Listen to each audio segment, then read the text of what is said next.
বাংলাদেশের ভূখণ্ডে আরাকান আর্মির পুঁতে রাখা মাইন এখন মূর্তিমান আতঙ্কের নাম।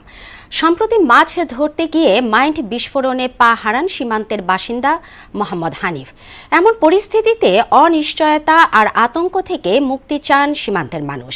তবে পরিস্থিতি নিয়ন্ত্রণে সর্বোচ্চ চেষ্টা করছে বিজিবি। আফসার কবির আকাশের প্রতিবেদন, জানাচ্ছেন আফরিন পপি। মিয়ানমারে আরাকান আর্মি ও রোহিঙ্গা স্বাধীনতাকামী বিদ্রোহী গোষ্ঠীর মধ্যে লড়াইয়ের জেরে টেকনাফ সীমান্তে এখনও আতঙ্ক বিরাজ করছে। গত কয়েকদিনের মর্টার শেল বিস্ফোরণ ও গোলাগুলিতে আহত হয় এক শিশু ও জেলে।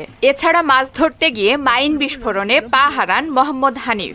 এরপর থেকেই ভয় আর ক্ষোভ বিরাজ করছে সীমান্তের মানুষের মাঝে। সীমান্তে এসে তারা মাইন পুঁতে রাখে, যার কারণে আমাদের জেলে এবং যে ব্যবসায়ী সমাজ দিন দিন এবং আতঙ্ক এবং ক্ষতিগ্রস্ত এবং ব্যবসা বিমুখ হয়ে যাচ্ছে। সারা দেশে তাই গোলাবার স্তরের বুম ভরের মাইন ভরের তাহলে আর মা বুঝান ক্ষতির উজ্জিয়ান ক্ষতির আর চলাফেরা করতে অসুবিধা, আর গ্যারেজ যাইতে অসুবিধা। মাইন বুম দিয়া চলে গেছে, কোথায় কোথায় দিচ্ছে এটা আমরা যাই না।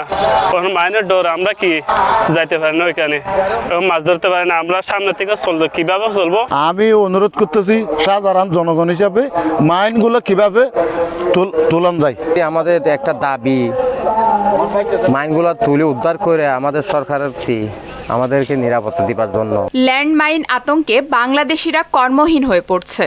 তাই বাংলাদেশের সীমানায় আরও ল্যান্ডমাইন আছে কিনা তা তদারকি করার অনুরোধ এই জনপ্রতিনিধির। আমরা প্রশাসনের প্রতি উদাত্ত আহ্বান জানাবো যে অনতিবিলম্বে তাদের এই মাইন ওই যে ল্যান্ডমাইনগুলো আছে কিনা সেগুলো একটা দেখার জন্য, নাইলে আবারও এই ধরনের ঘটনা ঘটার সম্ভাবনা খুব বেশি রয়েছে।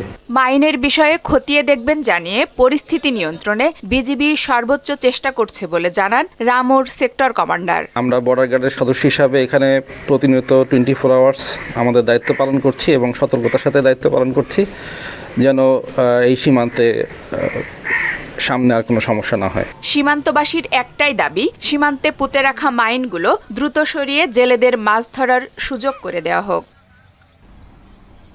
আফরিন পপি, মোহনা সংবাদ।